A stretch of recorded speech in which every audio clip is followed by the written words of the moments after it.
Hello, my name is Hassan Sorrells, and this is the Leadership Lessons from the Great Books podcast, Shorts.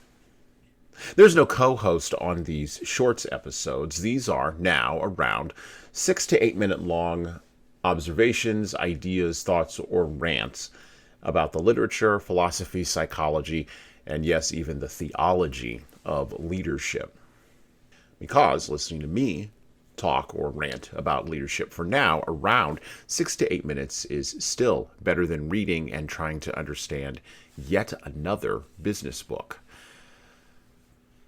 Even the business book that's been recommended on this podcast or any other podcast that I could name that's in the business space. And now to the cult. Well, the other side of the cult. The cult of the worship of youth and inexperience takes the souls of even those who should be old and wise.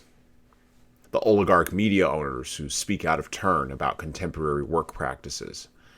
The retiring middle managers who move on to work in tech companies on gee-whiz technologies. The elderly authors, creators, iconoclasts, and former auteurs who refuse or cannot grow old gracefully and instead shoot their faces up with Botox. Date women and men, after all, now we live in egalitarian times, far below their own age, or who engage in ill-thought-out investments led by video game playing 30-year-olds. Whatever happened to wisdom? The idea of gracefully aging, speaking wisdom into institutions rather than yelling passionate truth to power, using hard-earned influence to move the needle of the world towards a more transcendent and eternal worldview, and becoming an exemplar of man's ability to be a steadying influence rather than a revolutionary destroyer, is passé in a world where youth is worshipped above all else. There was a time in the West when 3 generations, at very minimum, would live together under one roof. However, as prosperity, technology, and of course physical space in houses increased, the attention to the past and its lessons, exemplified in the presence of the elderly, decreased. Ironically, along with this decrease, so has the number of children decreased under the same roof.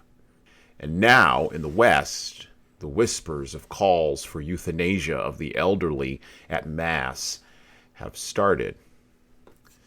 When the hubris of man rises to the level of believing that he alone holds the power of life and death from cradle to grave, well, the destruction of man is no longer at the door.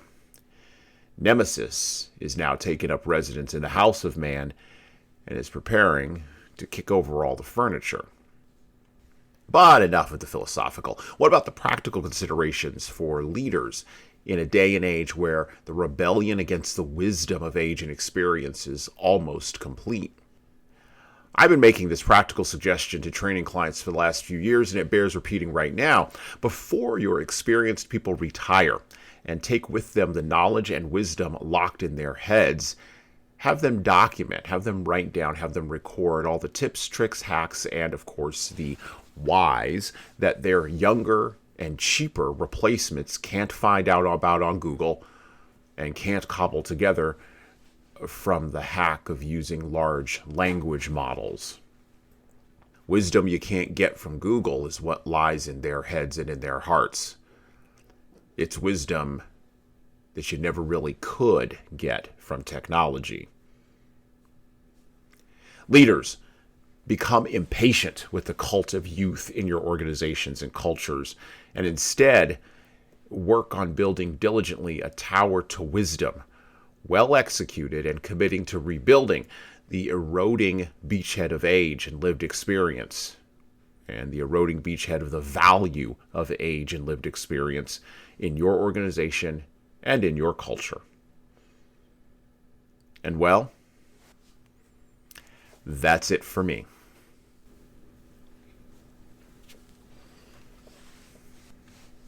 Listen and subscribe to the Leadership Lessons from the Great Books podcast on all the major podcast players that you listen to podcasts on, including iTunes, Stitcher, Google Podcasts, and even Spotify. And please leave a 5-star review if you like the show.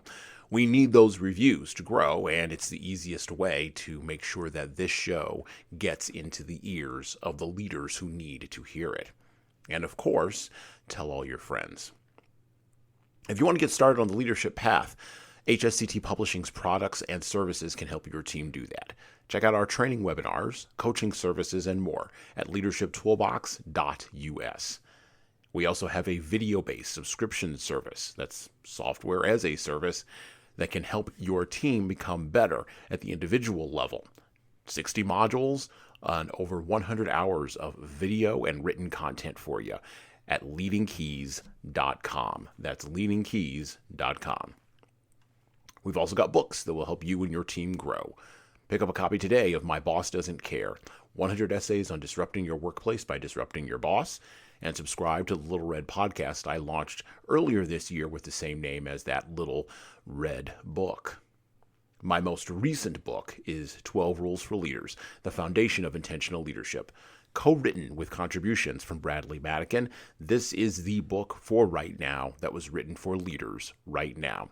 Pick up a copy by heading over to 12rulesleadersbook.com/now. That's 12rulesleadersbook.com/now. You pay for shipping, and you'll get a copy of my second book as well. Finally, you can get all these books in paperback, hardcover, or as ebooks on Amazon, Barnes & Noble, Kobo, and any other place online you order books.